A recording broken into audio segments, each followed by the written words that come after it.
Hi friends, welcome to my channel. ఇవాళ నేను ఒక స్పెషల్ ఫ్రైడ్ రైస్ చూపిస్తున్నానండి. అందుకోసం బాండలు పెట్టుకొని ఆయిల్ వేసి దానిలో ఒక్క పచ్చిమిరపకాయ, ఎర్రగడ్డలు వేస్తున్నాను.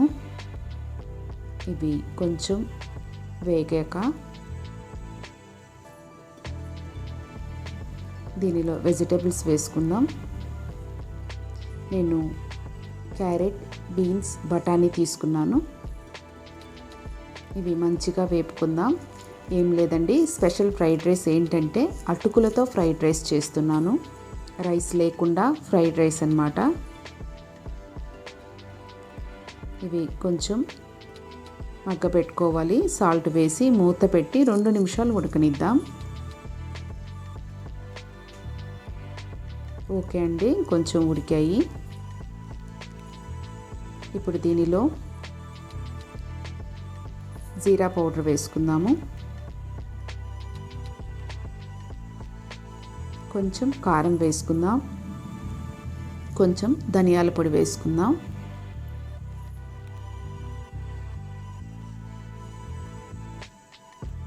మంచిగా కలుపుకొని నేను అటుకులు కడిగి పక్కన చిల్లీలు ఉన్న బౌల్లో వేసి పెట్టుకున్నానండి. ఆ అటుకుల్ని దీంట్లో వేస్తున్నాను.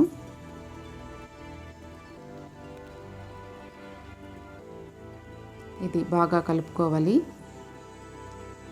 ఇది క్విక్గా, ఈజీగా చేసుకునే రెసిపీ అండి. మార్నింగ్ టైంలో బ్రేక్ఫాస్ట్గా, లంచ్ బాక్సెస్కి ఈజీగా చేసుకోవచ్చు. ఒక 5 మినిట్స్లో ఈ ఫ్రైడ్ రైస్ అయిపోతుంది. ఇప్పుడు దీనిలో కొంచెం కొత్తిమీర వేసుకుందాం. బాగా కలుపుకోవాలి. దీంట్లో లెమన్ పిండానండి నేను, అది మిస్ అయింది. లెమన్ పిండుకోవాలి. ఇంతే, ఫ్రైడ్ రైస్ రెడీ అయిపోయింది. మీ అందరూ ఖచ్చితంగా ట్రై చేయండి. మీకు ఎలా వచ్చిందో నాకు చెప్పండి. చాలా టేస్ట్గా ఉంటుందండి. ఖచ్చితంగా మీ అందరూ ట్రై చేయండి. నా రెసిపీస్ కానీ మీకు నచ్చినట్లయితే నా ఛానల్ను సబ్స్క్రైబ్ చేసుకోండి, లైక్ చేయండి, షేర్ చేయండి. Thank you friends.